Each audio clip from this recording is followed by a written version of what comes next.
Welcome back. March is Women's History Month, which means it's time for the return of Experience India in Rockford. Here to tell us about that is Program Coordinator Dr. Shiraz Tata. Thanks for being here, first off. You're welcome. Thanks for having us. We really appreciate you. Can you tell us a little bit about Experience India and how it looks to empower both women in India and right here in Rockford? Sure. Experience India is a fundraiser that we are doing for both Women's Space Rockford, right here in town, and Jule, which is based in Maheshwar in India. This is the second year that we're doing this, and we're excited to offer it virtually this year.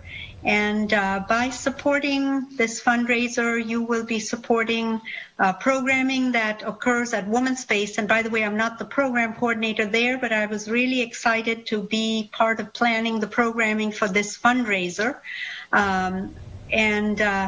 You can engage with the programs that are going to be offered. There's a beautiful labyrinth collection that is launching that you can shop athleisure wear from. We're all wearing more comfortable clothes while we're working from home, most of us. You can also bid on online auction items that include not only items but also experiences, such as talking with authors of South Asian descent who have written about their stories growing up in India, or fiction writers, or have written about holistic health that a lot of people are interested in now. And also it's also an event where last year we offered food. People were able to eat. This year we can't do that together. So it's an event where we are selling gift certificates for House of India. And they are working with us to share some of the proceeds with Women's Space Rockford and Jule. Jule being a nonprofit in Maheshwar where women co-create and design the fabrics they're going to be weaving and make a fair wage so that they can buy their own saris and fabrics, which they couldn't do before. Jule was founded by Hannah Warren. So you mentioned it was in person last year, moved online this year, of course, because of COVID-19. So how did you switch that to a virtual platform? Well, we thought about all the things that people really enjoyed last year, the musical and dance performances, the food, the holistic health offerings. So this year, a number of people who wanted to support us pre-recorded a lot of these things. And so you'll see in the programs actually a lot of local people. You might recognize your doctor or a student or a neighbor who is proficient in Indian music or dance who is performing for us. We have people who are offering a virtual yoga class or a way to make macrame out of an old t-shirt while talking with a famous eco-fashion designer in India. One advantage of this going online is we've been able to access people from all over the globe. We have faculty members from universities all over doing presentations on topics that vary from arranged marriage, tradition and trends, to social entrepreneurship, both in India and in the United States. So I think we've been able to capture a lot of the things that we did last year and put it online for people to enjoy in their own home and at their own time. We are also offering, of course, people bought tickets last year. This year, another advantage is that a lot of the programs can be accessed for absolutely free. But we do have some premium programs that you can buy a ticket for on the website jule.org, where this whole event is being hosted.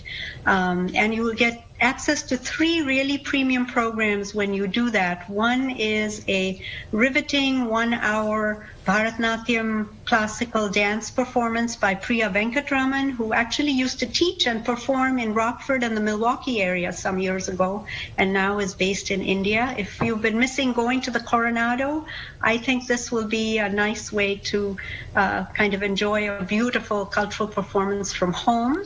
The second is the premium programming offers people an opportunity to do something we really couldn't do last year, which was attend an hour-long meditation class actually offered by yours truly, one of the meditation teachers at Women's Space, and Hannah Warren, helping people to use their breath to center and calm ourselves and manage our stress, which a lot of us are struggling to do at this time of the pandemic.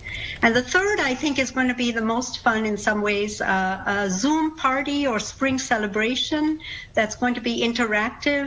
People who buy tickets for this premium programming will be able to get on the 27th of March, kind of a grand finale at 10 a.m.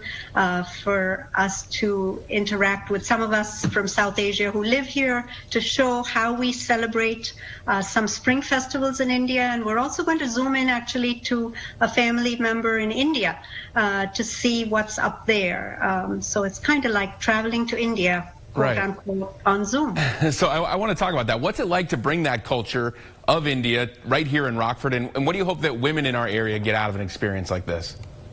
Sure. Well, it's been exciting for me. I think Rockford, men, women, children, families, everyone is quite interested in other cultures. You know, when I meet people, people often have a lot of questions and are curious.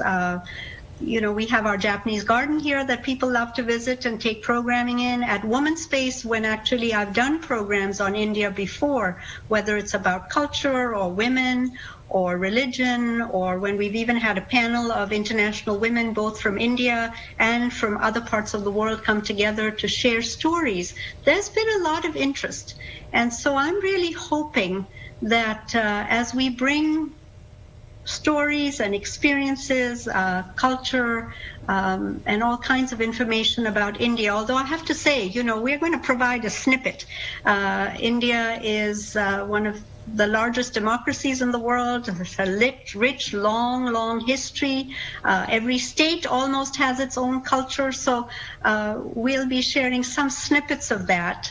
But I think that not only women, but everyone, I'm hoping, in the Rockford community will enjoy learning more about India, its culture, its people, its traditions, its struggles, the complexities that go into any culture. Because I really think that by sharing stories and hearing stories and having exchanges like we hope to have at the Zoom party, where we also want to hear from people here about what they celebrate and what they value, I think that breaks down a lot of barriers and helps us really understand each other and be able to co-create and collaborate in ways that makes all our communities better. I 100% agree, especially with that last part. Dr. Shiraz Tata, thank you so much for being here this morning. We really appreciate it. You're most welcome. Thank you so much for having me. Of course. That's all we have today for you on Only the Good News. Be sure to join us next week for more interviews and good news just like that going on across our area.